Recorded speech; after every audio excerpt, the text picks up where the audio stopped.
both on the field and off the field to follow all the guidance. It's something that several colleges are doing. We actually took our inspiration, I believe it's Tulane's conference, the AAC, that has something in there, and I thought that was a really great idea. A lot of colleges are doing it just to give these young men and women, to help them understand that they do have a responsibility. This is a privilege to be able to play their sport, but they have a responsibility to themselves and the wider community.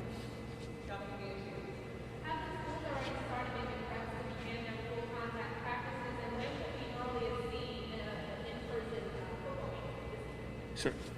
Well, yes, the schools there definitely, and that's why listen, once the administrators were given the green light, trust me, everyone picked up their phone and started texting.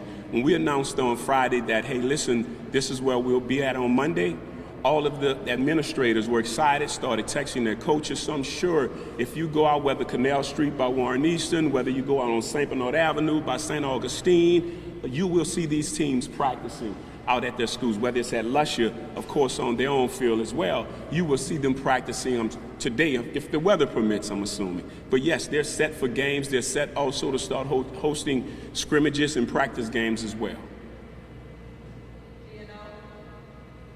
Is it 250 altogether or It's 250 altogether, but that excludes the players on the field. But it's 250 altogether.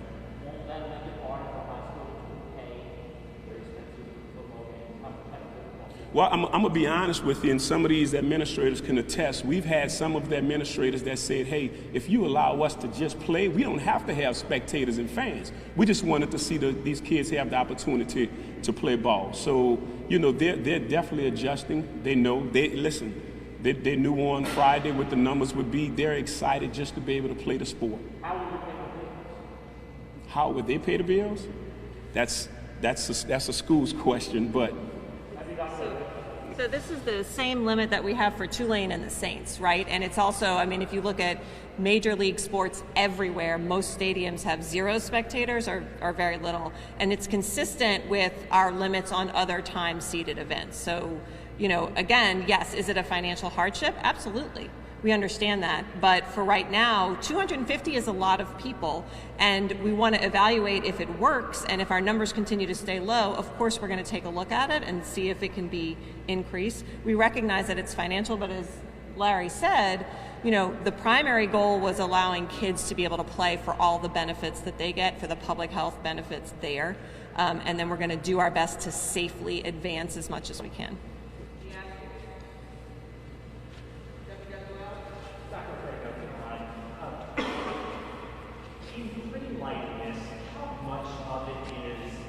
Sort of the mental health, positive that the kids get, the coaches and the parents, like how much do you have to weigh the mental health benefit with, taking on a little bit of risk in a contact sport? How does that work? Yeah, and this came through over and over again. I had discussions with folks at Hopkins, folks from the Big Ten, folks from other conferences, and that came through over and over again, is that the mental health benefits, not just the pure, I'm exercising and my mental health is better, but the ability to do something that feels normal, the ability for families to have some semblance of normal life. Look, I really enjoyed watching football all weekend. I didn't care if there were spectators in the fans. I enjoyed being able to do that because it felt normal.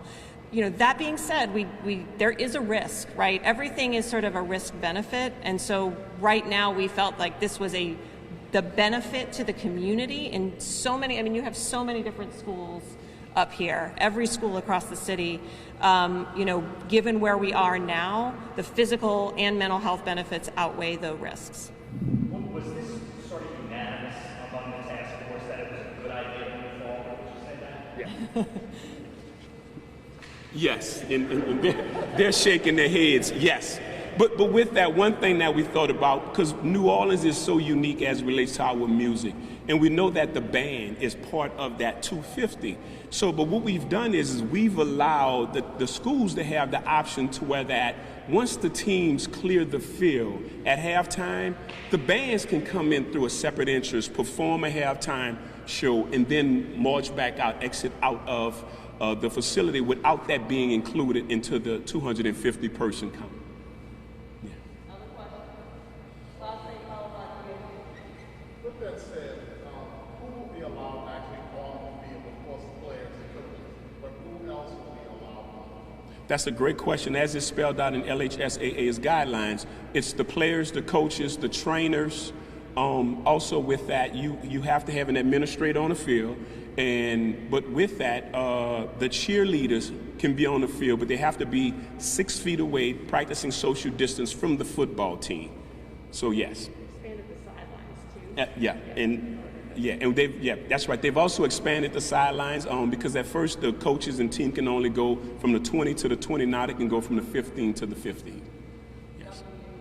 Larry, you spoke a little bit about the cost aspect. For schools, will the rent be lowered now that they can't have their full capacity and get rid of the stadiums, or is it something the same? And that answer is actually no. And the reason it's no is because now NORD has more responsibility as it relates to cleaning the facilities, of ensuring that the restrooms are clean. When we have games, and City Park has the same cost, it's increased as it relates to having more security at the game to ensure that we're ensuring that persons are following social distancing guidelines, wearing masks, but also just making sure that persons are there to adhere to the guidelines. So it's going to be more of a cost and more of a cost burden on the facilities. As it relates to if you have a game, you have a day where you have 2 games back to back, you have to get in there and spray down those bleachers and sanitize those bleachers. So you have to have more staff at the facilities to make sure that that happens. So no, not lower, is what you said. Yes, will not be lower. Yes.